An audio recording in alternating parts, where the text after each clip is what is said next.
Badan Pengawas Obat dan Makanan. Tugasnya apa Badan POM? Dia badan yang tugasnya mengawasi peredaran obat dan makanan. Mengawasi itu dalam hal apa?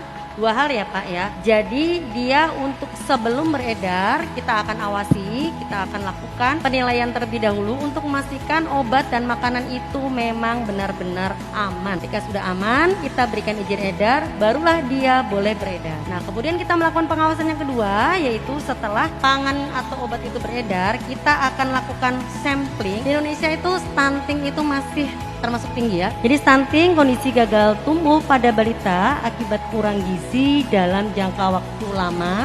Kemudian karena paparan infeksi berulang, sering sakit, bolak-balik sakit. Nah, ini juga remaja harus tetap memperhatikan asupan karena dari remaja bisa memicu terjadinya stunting juga. Ini hadir untuk silaturahim dengan Bapak Ibu sekalian. Hadir Badan Pengawasan Obat Makanan. Yang kita tugasi obat dan makanan yang masuk ke dalam tubuh kita harus aman. Apa yang kita makan itu menjadi penyakit kita. Ini hebat ini, stunting adalah orang yang gagal tumbuh dan berkembang. Pertumbuhannya terganggu, perkembangannya juga terganggu. Mengapa orang kena stunting?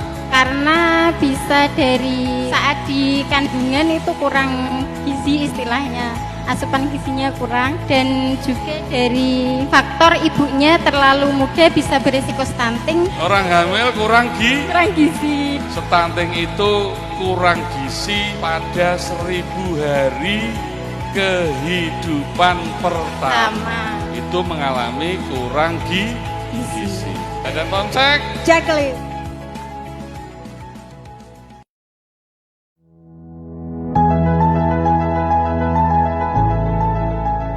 Badan Pengawas Obat dan Makanan. Tugasnya apa Badan POM? Dia badan yang tugasnya mengawasi peredaran obat dan makanan. Mengawasi itu dalam hal apa? Dua hal ya Pak ya. Jadi dia untuk sebelum beredar kita akan awasi, kita akan lakukan penilaian terlebih dahulu untuk memastikan obat dan makanan itu memang benar-benar aman. Ketika sudah aman, kita berikan izin edar, barulah dia boleh beredar. Nah, kemudian kita melakukan pengawasan yang kedua, yaitu setelah pangan atau obat itu beredar, kita akan lakukan sampling. Di Indonesia itu stunting itu masih termasuk tinggi ya. Jadi stunting kondisi gagal tumbuh pada balita akibat kurang gizi dalam jangka waktu lama. Kemudian karena paparan infeksi berulang, sering sakit, bolak-balik sakit. Nah, ini juga remaja harus tetap memperhatikan asupan karena dari remaja bisa memicu terjadinya stunting juga. Ini hadir untuk silaturahim dengan Bapak Ibu sekalian. Hadir Badan Pengawasan Obat Makanan. Yang kita tugasi obat dan makanan yang masuk ke dalam tubuh kita harus aman. Apa yang kita makan itu menjadi penyakit kita. Ini hebat ini, stunting adalah orang yang gagal tumbuh dan berkembang. Pertumbuhannya terganggu, perkembangannya juga terganggu. Mengapa orang kena stunting?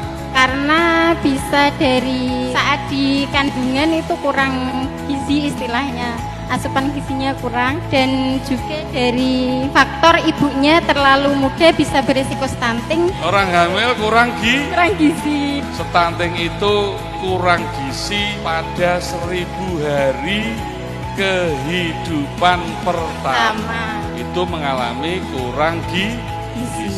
Badan POM cek. Jacqueline.